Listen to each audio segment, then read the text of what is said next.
Morning. Today I'd like to talk to you about one of the most vicious forms of mental illness, and that is OCD, scrupulosity.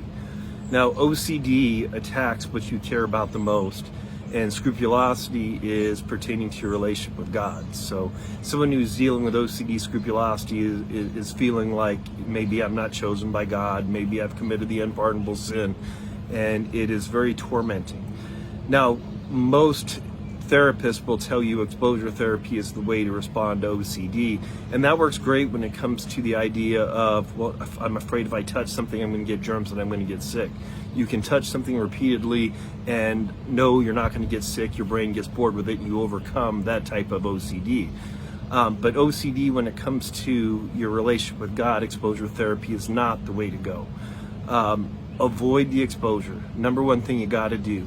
Do not give it power. Your brain cannot figure it out. You're going to try to figure it out, and it will never happen. So you got to avoid that exposure.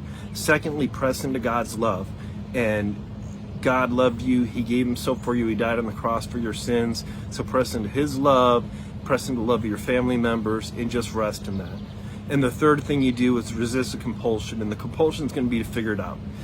Read more scriptures. Try to do more things to be approved by God. Once again, the evidence that you are having OCD, scrupulosity, is the evidence that you are a believer.